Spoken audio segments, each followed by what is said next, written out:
জায়গা। দেখো কত সুন্দর জায়গা, কত সুন্দর। আমরা তো হাওয়াতে বেঁধে গেছি, আমরা তো পড়ে যাচ্ছি। আজকে মজা হচ্ছে এখানে। তোমরা দেখতে গেলে লাইক সাবস্ক্রাইব করে দিন। আমাদের কত সুন্দর জায়গা, কত সুন্দর জায়গা আপনারা কোথাও দেখতে পাবেন না। আমরা যেখানে আসছি সেই মজা লাগছে আমাদের। এই দেখো, কিন্তু আমরা আপনাদেরকে সব জায়গা দেখাতে নিয়ে যাচ্ছি। চলো আর এই যা যদি তিনটা দিয়ে যাও কত ক্যাকটাসের গাছ, আরো তোমাদেরকে ফুলের গাছ। সারাদিন জল কত ডিস্টার্ব। ওই দেখো উঁচা ঢিপি, ওইটা উঁচা ঢিপি। দেখো কত সুন্দর, একটু বড় বড় উঁচা ঢিপি। মাথা না মনে আসছে চুলগুলো অঙ্গার আইছি চুলগুলো এর মধ্যে টিপটা খুললাম। এটা পাহাড় আর এটা ইট কাটা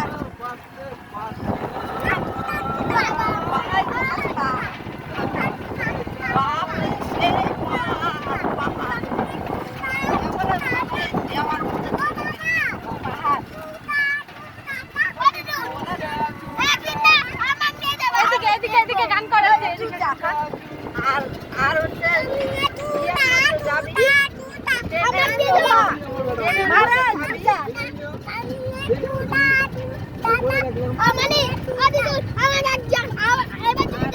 ট্রেনের মধ্যে যদি যা মাটির ভিতরে নিয়ে যাবে।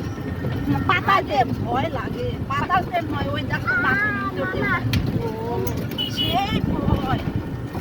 আর সেই অন্ধকার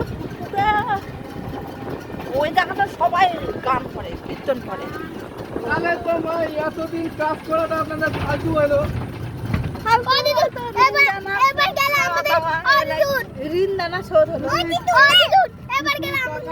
আপনারা না করতে পারলেন তাহলে কি করলেন এতদিন? তোমার শ্বশুরের তো 1-1.5 লাখ টাকা চলে গেল। কি করবো? ওই টাকাটা খাটেই যেত। হ্যাঁ, বাবার অসুখের টাকাটা 1-1.5 লাখ টাকাটা আমাদের খাটেই যেত। চলে গেছে? বেশি তাই নাকি? 1.5 লাখের মতো ওষুধ খাতে লাগিয়েছি গুজরাটে। কি আর কিছু পয়সা দেখা যায়? 1 লাখ তাও বাবা ভালো হলো না। 1-1.5 লাখ টাকা যদি চলে যায় চল বাবা, আমি নামে চলে যাবো। আঘাত মায়ের আমি তো আর জানি না যে 1-1.5 লাখ টাকা চলে গেছে। বাবার ওষুধের পিছনে। 1 লাখ টাকা চলে গেলে কেনা টাকা হয়ে গেছে। ওই জন্য ভাই কয় যে বাবার সঙ্গে আমার খুব ইয়া হয়। ওই জন্য তো রাগ করে চলে আসছি।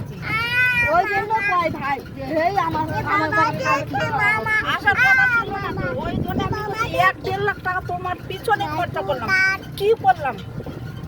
এক জোড়া কানেরও নিতে পারলাম না। ভাবতে গেলে মানে খুব ভিতরে খারাপ লাগে। যখন টাকার কথা মনে পড়ে